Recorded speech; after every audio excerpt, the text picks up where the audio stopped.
For over a century, Rome and Carthage had been locked in a death struggle that consumed the Mediterranean world. 3 wars, hundreds of thousands dead, entire fleets destroyed, legendary generals like Hannibal Barca, who nearly brought Rome to its knees.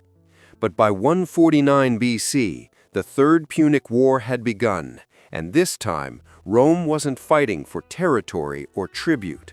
Rome was fighting for extinction.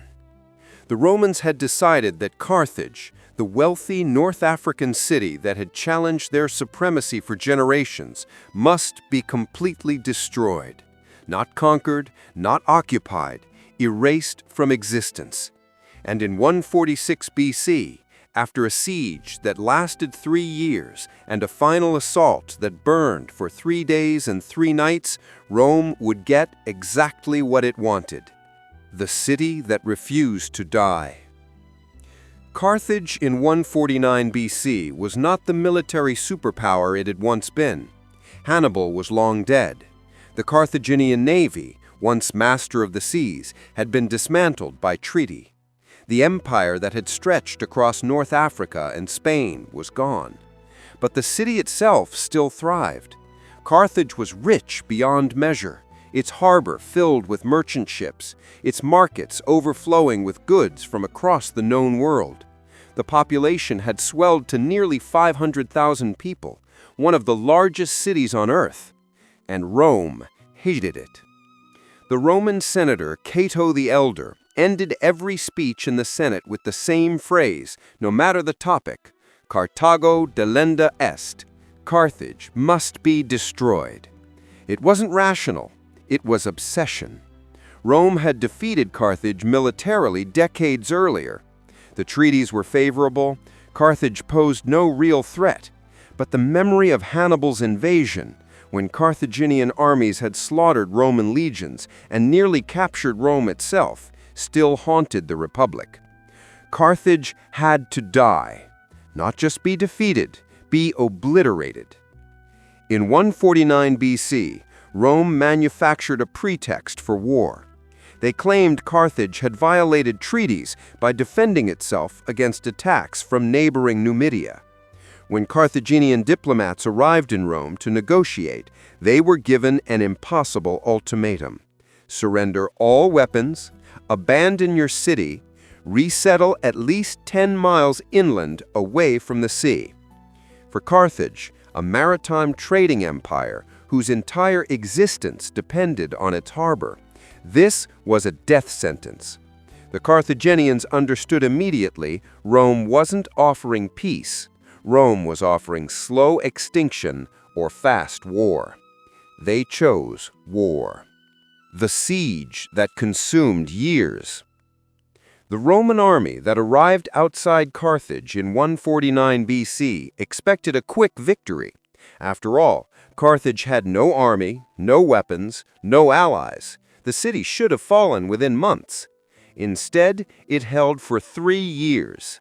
The Carthaginians, facing annihilation, performed what ancient historians described as a miracle of desperation. They melted down every piece of metal in the city: statues, jewelry, religious artifacts, farming tools, and forged weapons. Women cut their hair to make bowstrings for bows. Workshops that had produced pottery now produced spears and shields around the clock. The city transformed itself into a fortress. Carthage's defenses were formidable: triple walls rising 45 feet high, fortified harbors, massive gates that could withstand battering rams. The population, knowing that surrender meant slavery or death, fought with the fury of people who had nothing left to lose. For 2 years, Roman assaults failed. Generals were replaced, tactics changed. Thousands of Roman soldiers died attempting to breach walls that refused to fall. Then, in 147 BC, Rome appointed a new commander, Scipio Aemilianus, adopted grandson of the legendary Scipio Africanus, who had defeated Hannibal decades earlier. Young, ruthless, and brilliant, Scipio understood that Carthage couldn't be taken by frontal assault. It had to be starved. The noose tightens.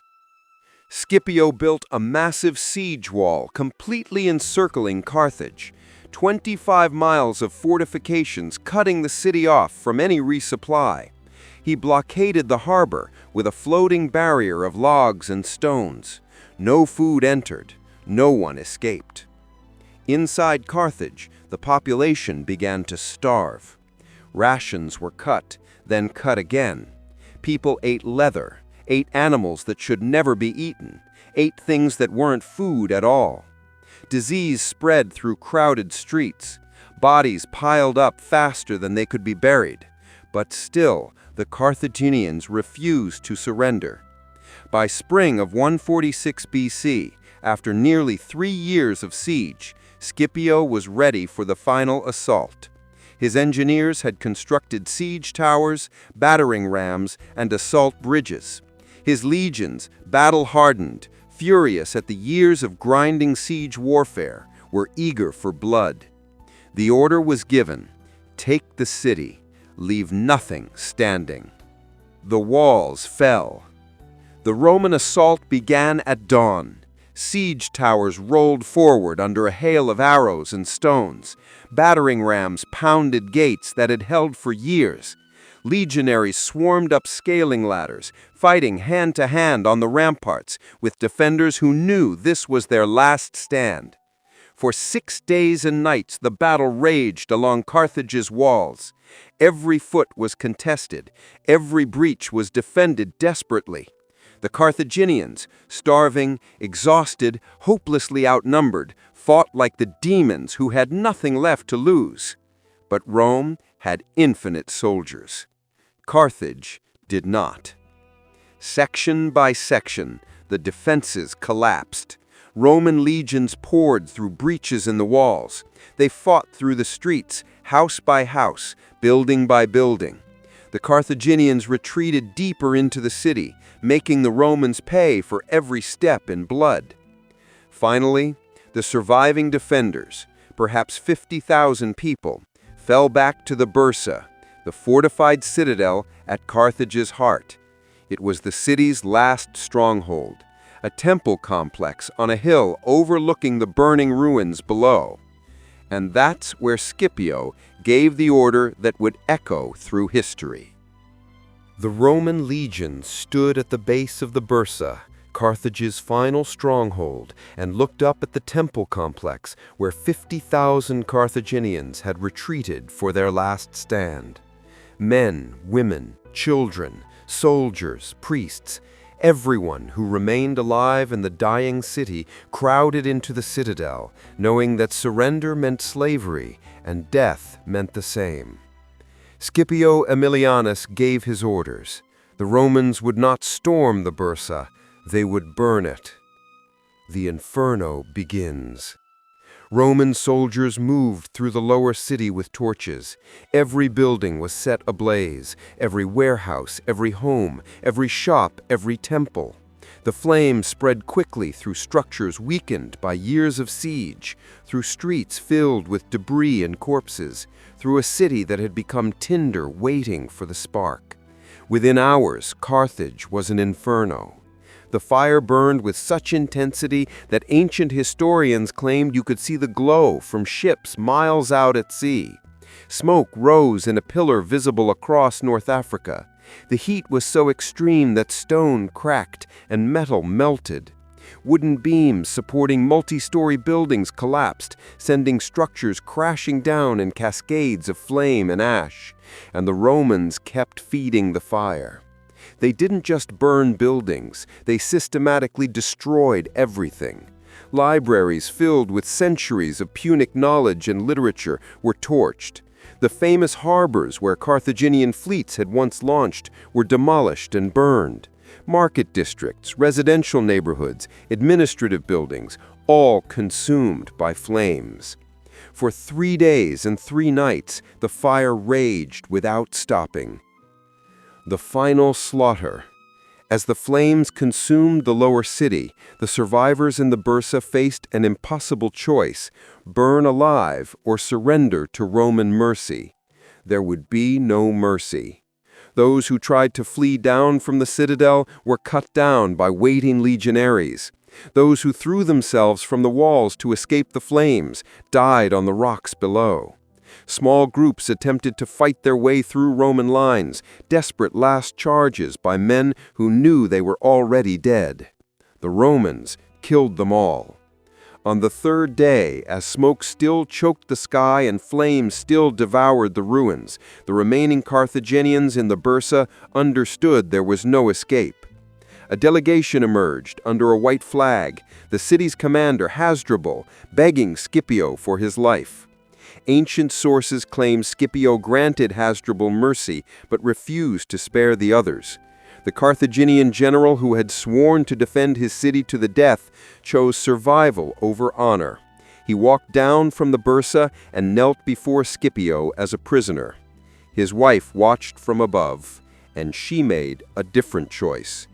Standing at the edge of the burning temple, dressed in her finest robes, she cursed Hasdrubal as a coward and traitor. Then she took her 2 young sons by the hand, declared that she would not give Rome the satisfaction of enslaving them, and walked into the flames. Witnesses claimed she never screamed.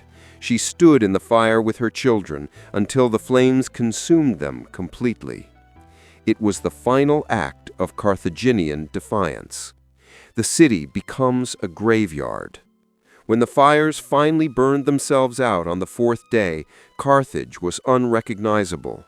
What had been one of the greatest cities in the ancient world was now a field of ash, collapsed buildings, and charred corpses. Roman soldiers moved through the ruins, pulling down anything still standing. Temples were demolished, walls were torn down stone by stone.